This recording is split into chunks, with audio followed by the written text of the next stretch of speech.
Good morning! Ayan po, nag-harvest na po kami ng ampalaya. Gugulayin ko na po mamaya. Ayan. Ayan din. Marami pa po siya, guys.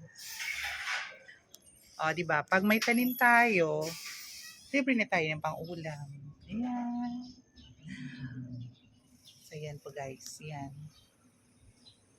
Dadalhin ko yan tomorrow. Pag-uwi ko papuntang Alabang para makatikim din sila doon. O, diba?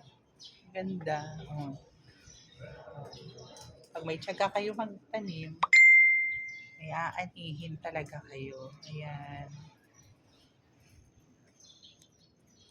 Ayan, guys. Ayan pa, madami pa siya. Diba? Nakakatuwa lang, guys. Ayan. Ayan, nilagyan namin ng plastic kasi mahirap na. Diba? Okay, guys. Thank you.